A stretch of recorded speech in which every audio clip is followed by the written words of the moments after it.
Hi అండి, అందరికీ నమస్కారం. Welcome back to Vaishnavi creations. ఈ పార్సల్ అయితే మా మరిది సునీల్ పంపించాడు. లాస్ట్ వీడియోలో చూపించాను కదా, ఆ అబ్బాయి వాడు బెంగళూరులో జాబ్ చేస్తూ ఉంటాడు. వాడు అక్కడ నుంచి అయితే పార్సల్ పంపించాడు. పిల్లల కోసం అక్కడ నుంచి కేకులు, ఐస్ క్రీమ్స్ అలా పంపిస్తూ ఉంటాడు అప్పుడప్పుడు. లాస్ట్ టైం వచ్చినప్పుడు వీళ్ళు ఐస్ క్రీమ్స్ కావాలని అడిగారంట. నాకు కూడా తెలీదు. అప్పుడైతే వీళ్ళకి జలుబు లేదు, ఇప్పుడైతే ఫుల్ జలుబు ఉంది. కానీ వాడు పార్సల్ పంపించాక కాల్ చేశాడు, వదిన పార్సల్ పంపించానని. ముందే అంటే నేను చెప్పినందు నాకు కూడా తెలియదు. ఇంకా పార్సల్ వచ్చింది కదా అని తీసుకున్నాము. ఓపెన్ చేస్తే దీంట్లో మొత్తం 14 ఐస్ క్రీమ్లు ఉన్నాయి. ఫ్లేవర్కి 2 పంపించాడు. అవకాడో ఉంది, బ్లూబెర్రీ ఉంది, ఓరియో ఉంది, సపోటా, జామకాయ, ఇట్లా రకరకాల ఫ్లేవర్స్ ఉన్నాయి. ఇంకా దాంట్లో వచ్చిన ఈ ఐస్ క్యూబ్ని అయితే మా వాళ్ళు గీజర్ వాటర్ పట్టుకొచ్చి ఇలా అయితే ఆడుకుంటున్నారు, మా ఆయన పిల్లలు.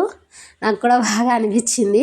పార్సల్ ఓపెన్ చేసినప్పుడు అయితే ఇంకా ఎక్కువ నిందంట, అది చూసుకోలేదు మేము. ఈ వీడియో మీకు ఎలా అనిపించిందో లైక్ చేసి సబ్స్క్రైబ్ చేసుకోండి.